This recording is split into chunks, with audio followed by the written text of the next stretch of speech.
40 برس کی عمر کے بعد حضور نے کوئی کاروبار دنیاوی نہیں کیا، یہ معلوم ہے آپ کو؟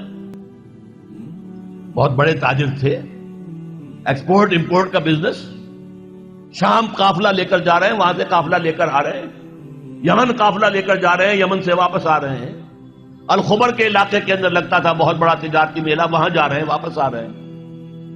لیکن جب حکم آ گیا یا ایھا المدثر قم فانذر وربک فکبر، اے لحاف میں لپٹ کر لیٹنے والے صلی اللہ علیہ وسلم، اب کھڑے ہو جاؤ، کمر کس لو، لوگوں کو خبردار کرو کہ مرنے کے بعد دوبارہ تمہیں زندہ کیا جائے گا، پھر تم سے حساب لیا جائے گا۔ فیما کنتم، جن حالات میں زندگی گزار رہے تھے جناب آپ، کیا اسلام کا غلبہ تھا؟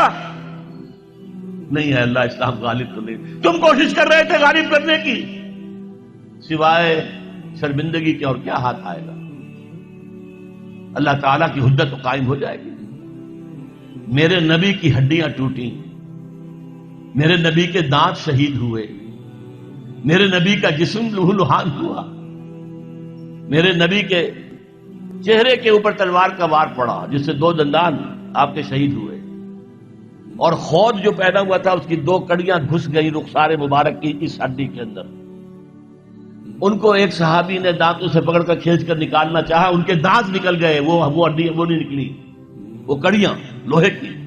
پھر جیسے بھی کر کے نکالا گیا تو خون کا فوارہ چھوٹا ہے، اتنا خون گیا کہ آپ بے ہوش ہو کر گر گئے، اور خبر مشہور ہو گئی کہ حضور کا انتقال ہو گیا۔ یہ ساری تکلیفیں کس لیے اٹھائی تھی حضور نے؟ کیا حضور کو اچھا نہیں لگتا تھا کہ اچھا بھلا گھر ہو، کھلی فضا ہو، اچھا خوبصورت ماحول ہو، بچے ہوں اور ہر طرح کی آسائشیں ہوں؟ کس کو پسند ہے؟ یہ صحابہ کرام کیا کر رہے تھے؟ فاقے کر رہے ہیں، فاقے پر فاقہ کر رہے ہیں۔ غزوہ خندق میں حکم ہو گیا مشورے کے بعد کہ خندق کھودی جائے، دفاع کی ایک ہی شکل۔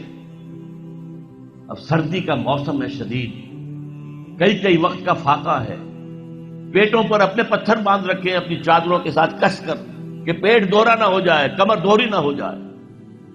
حضور کے پاس آ کر شکوہ کیا ہے، شکایت کی ہے، اللہ کے رسول اب یہ بھوک ہم سے برداشت نہیں ہو رہی، دیکھیے ہم نے اپنے پیٹوں کے اوپر اپنے کرتے اٹھا کر دکھایا، ہم نے پتھر باندھے ہوئے، آپ نے اپنا کرتا مبارک اٹھا کر دکھایا، 2 پتھر بندھے ہوئے۔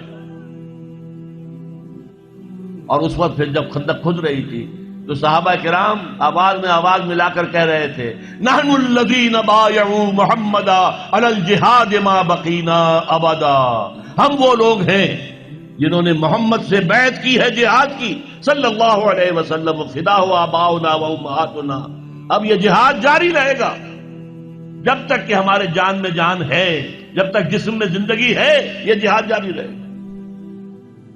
یہ ہے اسلام،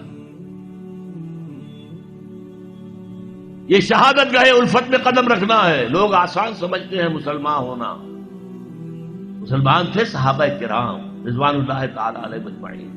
جیسے انہوں نے آپ کو وہ جو ایک شعر ہے اکبر اللہ آبادی کا، تو خاک میں مل اور آگ میں جل، جب خشت بنے تب کام چلے، تو باقاعدہ انگاروں پر لوٹے ہیں۔ آپ کو معلوم ہے حضرت خباب بن الارت رضی اللہ تعالی عنہ کو بلایا گیا، آؤ، آ گئے، ان کی نگاہوں کے سامنے دہکتے ہوئے انگارے زمین پر بچھائے گئے، اتار دو کرتا، اتار دیا، لیٹو ان کے اوپر، لیٹ گئے۔ اب جب ان پہ انگاروں پر لیٹے ہوئے تھے تو کھال جلی پیٹھ کی، اور پیٹھ پر چربی ہوتی ہے، چربی پگھلی، اس سے وہ انگارے ٹھنڈے ہوئے۔ وہ ہاتھ نہیں اٹھایا انہوں نے، کیونکہ حضور کا حکم تھا، نو ریٹیلیشن، کوئی جوابی کارروائی مت کرو، جو ستم آتا ہے جھیلو، جو ظلم ہوتا ہے برداشت کرو، جو تکلیف آتی ہے جھیلو اور برداشت کرو۔ لہذا اگر ایک آدمی سمجھے کہ مجھے تو یہ زندہ کباب بنا دیں گے تو اجازت ہو تو 2-4 کو مار کر مرے گا، ایسے نہیں مرے گا۔ بلی بھی آپ پر جھپٹ پڑے گی، کیا اس کی جان ہے، 1 کلو کی ہوگی، 1.5 کی ہوگی، لیکن اگر آپ کارنر کر دیں اسے نظر آئے کہ میرے پاس کوئی راستہ نہیں ہے، کوئی اسکیپ نہیں ہے، وہ آپ پر حملہ آور ہوگی اور آنکھ پر آئے گی، سیدھی آنکھ نکالنے کی کوشش کرے گی پنجے سے۔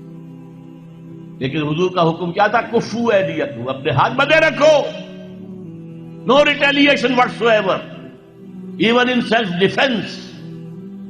یہ ساری جد و جہد، یہ ساری محنت، محمد الرسول اللہ والذین معہ اشداء علی الکفار رحماء بینہم تراہم رکعا سجدا یبتغون فضلا من اللہ ورضوانا.